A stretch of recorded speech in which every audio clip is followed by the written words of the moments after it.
Well, let's pick up on another issue which divides you and the justices that whoever ends up winning this election appoints could have a dramatic effect and that's the issue of abortion. Right. Mr. Trump, you're pro-life, but I want to ask you specifically, do you want the court, including the justices that you will name, to overturn Roe v. Wade, which includes, in fact, states a woman's right to abortion? Well, if that would happen, because I am pro-life and I will be appointing pro-life judges, I would think that that will go back to the individual states. But I'm asking you specifically, would you like to... If they overturned it, it'll go back to the states. But what I'm asking you, sir, is do you want to see the court overturn? You just said you want to see the court protect the Second Amendment. Do you want to see the court overturn Roe v. Wade? Well, if we put another 2 or perhaps 3 justices on, that's really what's going to be, that will happen.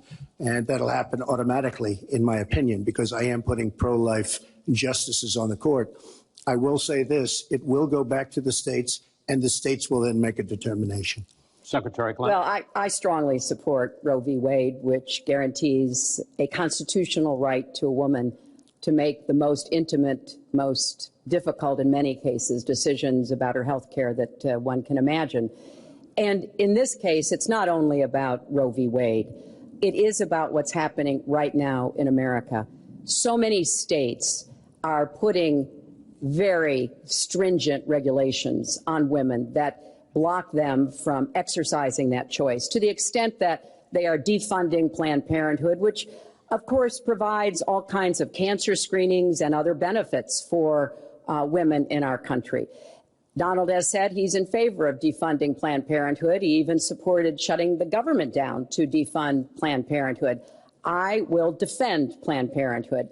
I will defend Roe v. Wade, and I will defend women's rights to make their own health care decisions. And we have come too far to have that turn back now. And indeed, he said women should be punished, that there should be some form of punishment for women who obtain abortions. And I could just not be more opposed to that kind of thinking. I'm going to give you a chance to respond, but I want to ask you, Secretary Clinton, I want to explore how far you believe the right to abortion goes. You have been quoted as saying that the fetus has no constitutional rights.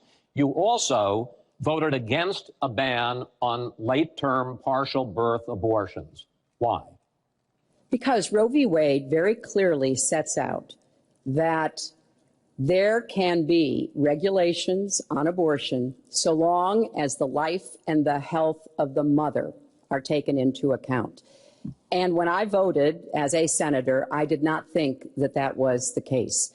The kinds of cases that fall at the end of pregnancy are often the most heartbreaking, painful decisions for families to make. I have met with women who, toward the end of their pregnancy, get the worst news one could get, that their health is in jeopardy if they continue to carry to term, or that something terrible has happened or just been discovered about the pregnancy. I do not think the United States government should be stepping in and making those most personal of decisions. So you can regulate, if you are doing so, with the life and the health of the mother taken into account. Mr. Trump, your reaction, and particularly on this issue of late-term partial birth abortion. I think it's terrible. If you go with what Hillary is saying, in the 9th month, you can take the baby and rip the baby out of the womb of the mother just prior to the birth of the baby.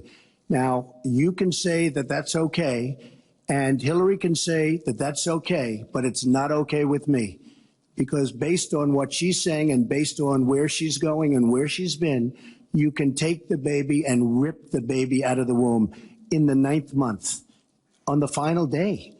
And that's not acceptable. Well, that is not what happens in these cases. And using that kind of scare rhetoric is just terribly unfortunate. You should meet with some of the women that I've met with, women I've known over the course of my life. This is one of the worst possible choices that any woman and her family has to make.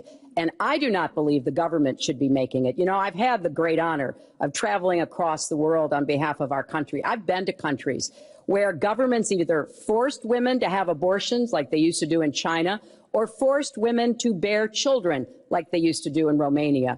And I can tell you the government has no business in the decisions that women make with their families in accordance with their faith, with medical advice, and I will stand up for that right. All right.